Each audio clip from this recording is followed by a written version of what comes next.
Yo, moin Freunde, willkommen zurück in der Nerdcrate, Tim hier. So, heute Teil 2 von den Masterpiece Primes, die ich mir angucken kann. Nummer 1 war Transform Element OP Leader, findet ihr auf meinem Kanal. Verlinkung unten, könnt ihr als Vergleich direkt euch reinziehen. Und Nummer 2 ist jetzt heute Magic Square Toys. Als erstes kein nerviges Schnurrbartgezibbel. Der ist flöten gegangen. Aber egal. So, die Box, fangen wir direkt mal an.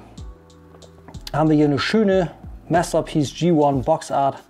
Sieht auch in der 360 alles, was nötig ist. Schön gezeichnet, sieht tipptopp aus. Schön schattiert, man sieht die ganzen Details. Partiell foliert Optimus Prime vorne drauf. Magic Square Logo, partiell foliert. Schön in Transformers G1 Farbgebung.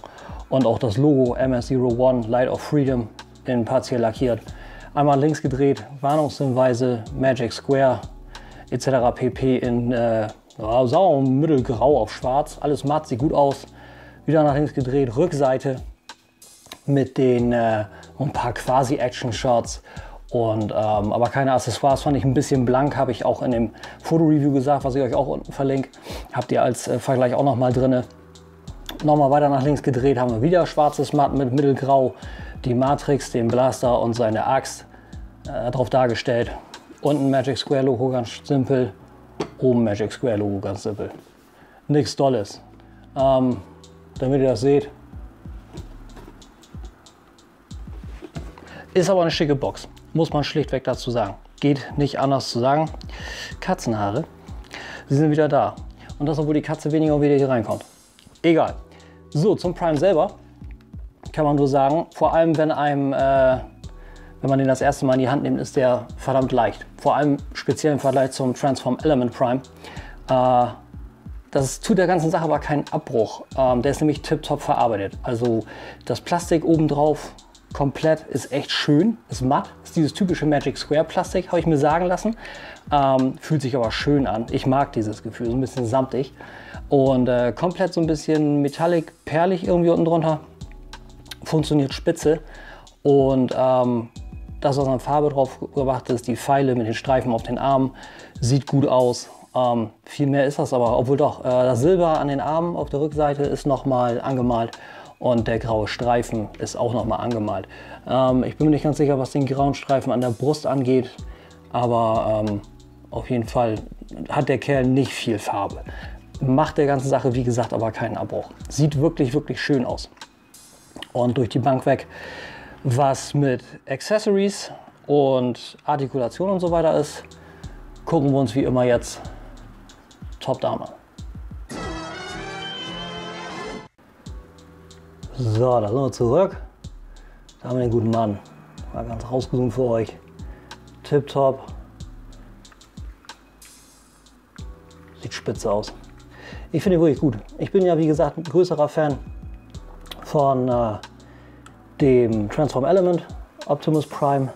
Aber nichtsdestotrotz ist der Magic Square wirklich schön gelungen. Kann man nicht anders sagen. Wie ihr schon seht, ist alles sehr matt. Ich weiß nicht, ob das Perl da so halbwegs eingefangen wird. Ich hoffe es. Die Beine sind jedenfalls auch sehr metallic. Schöne Details hier an den Seiten. Silber auf Blau. Leicht andere Farbe als hier. Hier auch nochmal ein leichter farblicher Unterschied. Und auf dem Rücken unterbricht das auch nochmal das Ganze. Rücklichter, die kommen gleich im Alternate Mode noch gut durch. Und ein schönes Headsculpt. Da kann man wirklich nicht meckern, finde ich. Schöne lackierte Augen. Sieht wirklich spitze aus. Aber zu den Accessoires. Artikulation machen wir gleich wie immer. Wir haben hier natürlich seine Energon-Axt. Die Anbringung ist mal ein bisschen was anderes, aber nichtsdestotrotz schlecht. Ich mache das mal eben abgelegt, das funktioniert eigentlich ein bisschen besser. Ihr öffnet am besten die Hände. Den am besten drinnen lassen. Das in den Winkel rein, damit ihr das vernünftig einpacken könnt. Schließt die Hände und dann schiebt ihr einfach den Ball passend zur Passform der Axt hier rüber. Tipptopp. Auch schön klar, wie ihr seht. Sieht gut aus. Wrist Swivel intakt. Finde ich gut. Ich finde, die Axt ist ein bisschen klein geworden, muss man sagen. Aber es ist jetzt nichts Krampfhaftes, muss ich sagen. Selbes System. Wird natürlich für die Waffe benutzt. Sieht auch schön aus. Gunmetal. Nicht komplettes Schwarz, wie ihr seht. Kommt wahrscheinlich auch ein bisschen durch. Und ein bisschen grau hier an den Grills. Sehr schlicht. Leider kein Trigger. Und deswegen sieht das auch, muss ich sagen, in der Hand nicht ganz so cool aus. Man kann das zwar wieder so ein bisschen faken, indem man einen Finger krümmt. Und das Ganze sitzt auch gut drin. Aber ihr seht schon, der Finger ist gerade aufgegangen. Die sind ein bisschen locker. Und man kriegt die Hand sehr, sehr leicht wieder auf. Also das ist okay, hätte aber ein bisschen fester sein können. Ich denke, das liegt an den Toleranzen. Ich habe schon in meinem Fotoreview gesagt, dass ich denke, dass vielleicht mal Toleranzen anders eingestellt wurden, weil vielleicht Farbe vorher angedacht war. Wer weiß es, keine Ahnung. Als letztes Accessoire, richtiges Accessoire, haben wir noch diese Platten hier. Die mache ich mal ein paar gesplitterte Platten, Marke Transformers The Movie. Sehen wirklich gut aus. Wie ihr seht, Verzeihung. Die Brüche sind wirklich sehr tief da drin und Einschusslöcher sehen gut aus. Schön modelliert. Austausch geht ganz einfach. Ihr nehmt diese raus, setzt die anderen rein und ihr kriegt da einen guten Battle Damage Look, kann man nicht anders sagen. Und die nächsten beiden Teile machen den Look dann komplett. Wäre schön, wenn am Kopf auch noch was gewesen wäre, anstatt dieses simplen Helms, aber naja, was will man machen. Und dann haben wir die hier noch. Selbes Plastik wie bei den anderen. Hier sogar ein paar technische Details drin. Sieht schön aus und wie das angebracht wird, zeige ich euch gleich. Das ist nämlich am besten während der Transformation zu machen. Letztes richtiges Accessoire, was aber nicht mitgeliefert, sondern eingebaut wird, sagen wir es mal so, das wäre jetzt ein bisschen doof von mir, ist natürlich die Matrix. Sieht auch schick aus. Auch nicht scheiße dran. Ihr seht schon, sehr schönes Katzenhaar vorne vor. Jedenfalls gut transluzent. Sieht wirklich toll aus. Ja, das kommt gut durch. Spitze. Tipptopp. Aber ihr seht schon, Matrix Chamber nicht ansatzweise so schick wie beim Transform Element. Und ich habe das Gefühl, die kommt immer falsch rum rein. Gehört der Teil von der Matrix nicht nach oben? Finde ich zumindest. Naja, jedenfalls sind das soweit die Accessoires.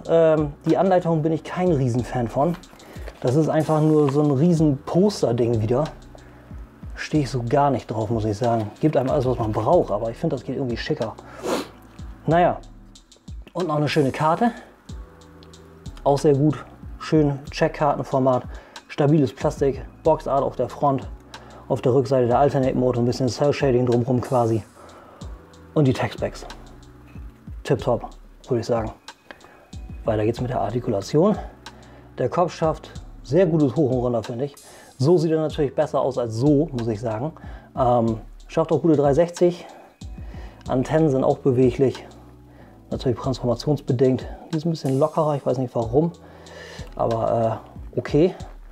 Und kommen wir zu den Armen. Wenn man die rauszieht, hat man hier einen super Butterfly, der wirklich spitze klappt. Also wie ich das schon vorher, entschuldigt das Pfeifen bitte, gezeigt habe in meinem Fotoreview. Man kann schöne Dual-Wielded Posen machen, sehr schön, kommt voll rum, ist allerdings Friction, keine Ratchets. Der Ratchet sitzt dann hier, das ist auch ein Soft Ratchet, gibt aber alles, was er braucht, also tipptopp, kann man nicht meckern. Dann haben wir hier ein Bicep Swivel als auch ein Elbow Swivel, das ist aber auch für die Transformation, und ein Wrist Swivel natürlich auch dabei, gibt einem auch alles. Und die Finger, den Daumen auf dem Ballpack und einen Mittelpin und die 4 restlichen Finger auf dem Basepin und auf dem Mittelpin, die einem nahezu komplette Artikulation geben. Auch spitze. Ebenfalls dasselbe auf der anderen Seite. Dann, wie schon gesehen, Waist Swivel rundherum und ein absurder Ab Crunch, der natürlich für Transformationszwecke ist, aber auf jeden Fall gut hinhaut, aber auch nur für die Front gut ist. Von der Seite habt ihr gesehen, bricht das Sculpteil gnadenlos kaputt. Ne? Ja, auch ein bisschen raus. Hipskirts kommen gut nach vorne raus. An den Seiten ist das gefused mit hinten, finde ich ein bisschen merkwürdig. Gibt einem aber dafür eine Top-Range zu den Seiten. Nach vorne schafft das voll, nach hinten nicht, ist aber trotzdem eigentlich mehr als ihr braucht. Also das ist schon gut. Thigh Swivel um das Universal drumherum. Double Jointed Knee gibt einem die volle Range, also wirklich die volle Range. Und schöne Details hier drinnen, ein bisschen Kabel an der Stelle und ein schöner Bolzen hier an der Innenseite. Sieht gut aus und kollabiert auch schön rein. sehr gut und das Knie ist dann fest. Das haben einige bei Transform Element bemängelt, das ist ja nicht wirklich realistisch. Naja, mussten sie aufgrund der Transformation vielleicht anders machen. Jedenfalls haben wir dann hier noch einen schönen Toe-Tilt, keinen Ankle-Tilt, einen extremen Rocker, also wirklich extrem, der gibt einem mehr als man braucht. Und noch ein extra Heel-Tilt, nehmen wir mal einen Heel-Tilt, reicht auf jeden Fall dicke, also reicht wirklich, wirklich dicke. So, dann machen wir mit der Transformation weiter. Entschuldigt, dass das ein Cut war. Irgendwie macht mir der Kerl ein bisschen Probleme. Ich weiß nicht, was das ist. Kriegen wir trotzdem hin. Powering through. So, Antennen ein bisschen anwinkeln. Dann bringt ihr den Kopf nach hinten und der muss wirklich schön im Winkel hier drinnen liegen, damit ihr das wirklich schließen könnt. Seht ihr, was ich meine? Jetzt saß er nicht vollkommen in der Mitte und nicht vollkommen im Level. Jetzt geht er zu. Bisschen komisch, aber okay. Die Arme zieht ihr komplett raus. Wirklich komplett, auch ruhig ein bisschen Kraft nutzen. Das tut euch hinterher gut. Dann öffnen wir die Arme. Das ist auch ein bisschen tricky, kriegen wir aber auch hin. Öffnen das Panel, klappt das nach innen ein, schafft ein bisschen Platz von der Faust her und bringt mit diesem Gelenk die Tür raus, öffnet dieses Panel, klappt das um, so dass das so aussieht. Dann bringt ihr das Panel komplett nach innen und die Hand so rum rein. Dann müsst ihr den Arm nicht über den Ellbogen, sondern über dieses Hinge nach hinten bringen und das ganze Teil nach hinten rocken. Und hier habt ihr jetzt einen Pack drin. Der muss in den Arm einhaken. Das ist ein bisschen tricky, klappt aber. So, dass der Arm am Ende so aussieht. Das ist der Truck Mode. Versuchen wir es mal auf der anderen Seite. Panel öffnen.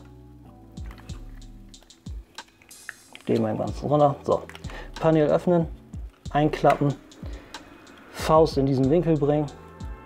Dann rockt ihr dieses ganze Panel einmal raus und seht zu, dass ihr die Tür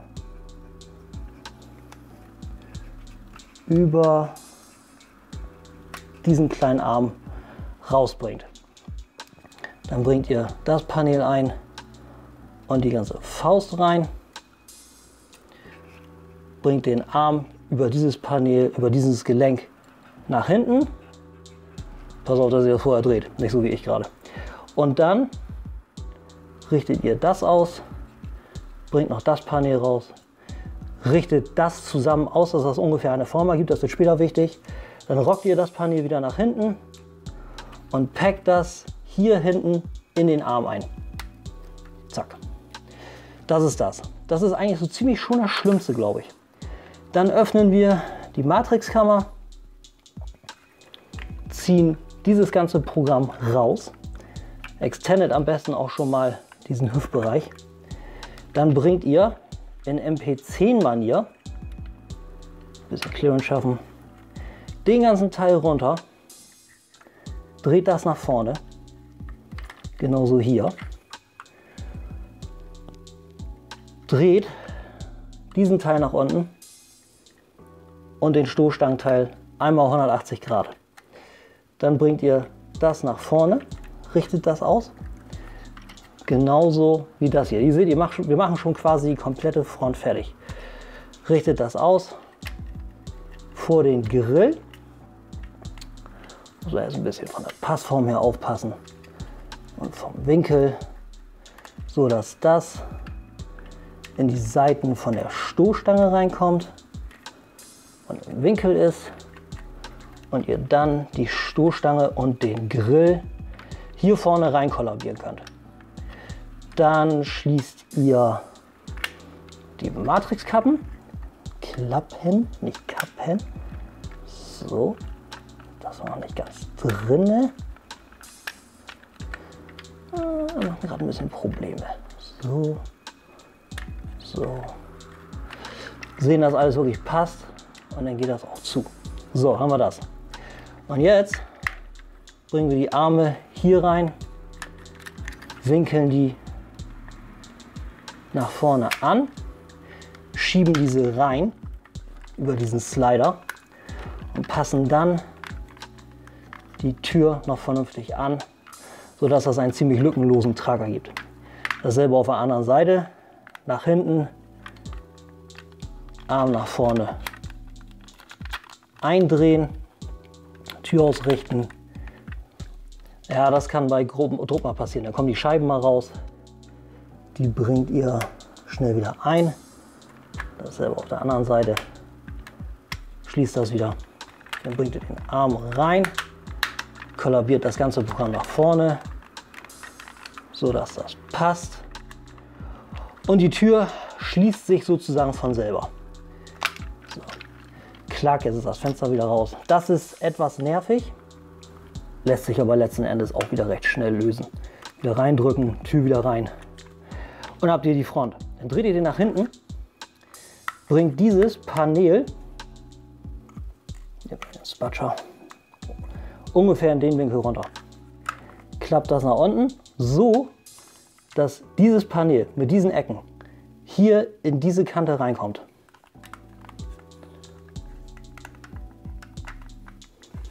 Und dass das so sitzt.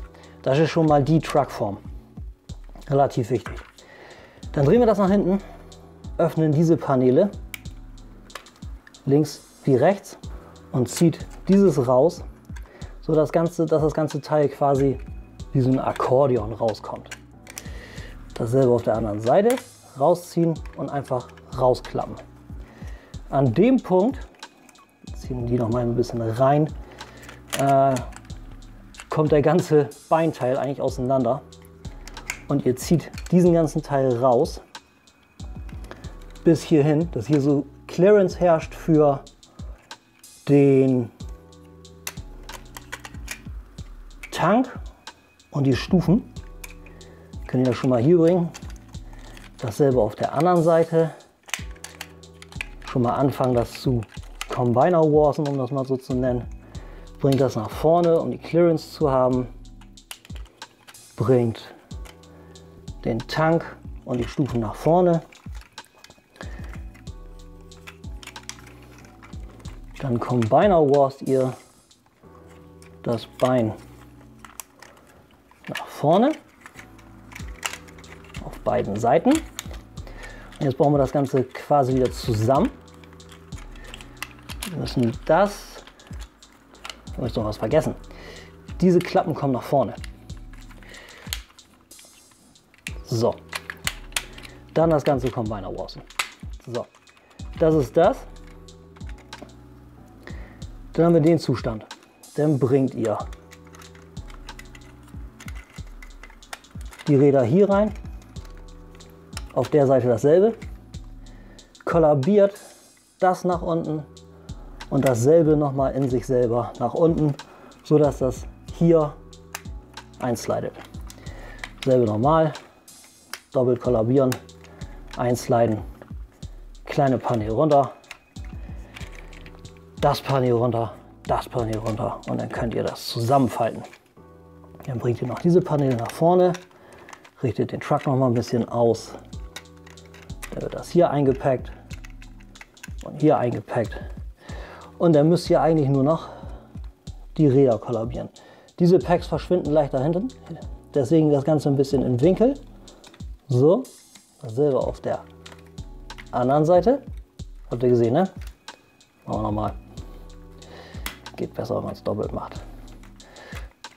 Das nach hinten rocken, dass das hier hinten verschwindet. Und den Fuß auch entsprechend runterrocken. Das Ganze lässt sich dann ein wenig verbinden und hier kombinieren, dass das schön im Level ist. Und dann haben wir hier doch einen ziemlich schicken Truck, der durchaus funktioniert. Hinten ein bisschen dick, aber schön verarbeitet. Die Details kommen alle gut raus. Chrom kommt gut raus. So, noch ein bisschen besser. Moment. Man will ja auch Prime von der besten Seite zeigen, oder? So ist auch schon besser. Schönes Chrom. Sieht gut aus. Sieht wirklich gut aus. Ja. Das ist der Truck Mode